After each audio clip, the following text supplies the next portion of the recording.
Kama nikichaguliwa kule sawa sawa, tuchaguliwa Bilibili ni sawa sawa, maana tuko na nyumbani. Sababu amerudi nyumbani, simerudi nyumbani, si ndio? Sasa nataka ni hame niende Bondo, nikae Bondo. Baba endelea siendelee, endelea siendelee, baba endelee, si ndio? Mimi nataka tumazuri kwa Wakenya wote. Niko hapa na rafiki yangu anajulikana kama Kamau wa Raila. Wewe njoo salimu hao watu. Mwarado ito. Muri garingi.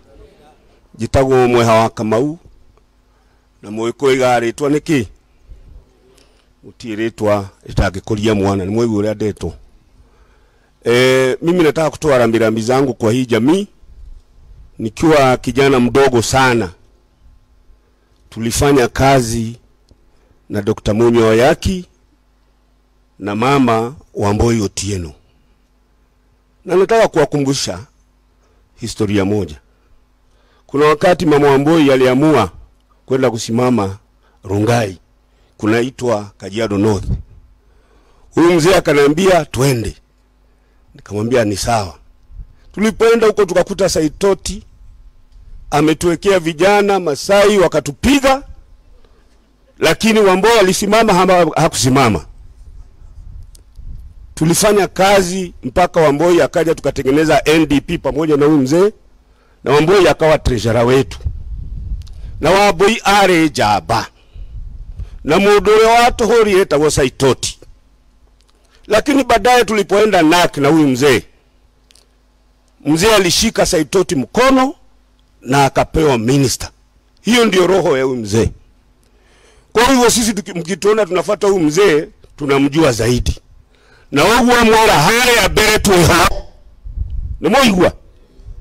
Muthuri yaha mutukai ko heni ole mundu.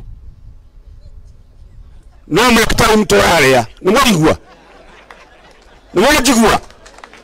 Tunakula makitari huko mbele sisi tuko. Ni Mungu tu tunaomba tufikishe 2027. Fororio ole guthiurathia na jeshi. Na andũ matikae kuhenania. Wakati ule jenzi waliingia na Wakenya mnasahau sana, na watu wa gazeti muandike. Hamkumbuki kuwa hiyo siku ambayo ilifuata bunge ilienda wakakaa. Wakapitisha kuwa army itoke. Army ikatoka. Mpaka leo wajumbe wenu hawajarudisha mswada wa kurudisha army. Mkisukuma Ruto zaidi atapeana hii serikali kwa army. Shauri yenu wa Kenya. Asanteni.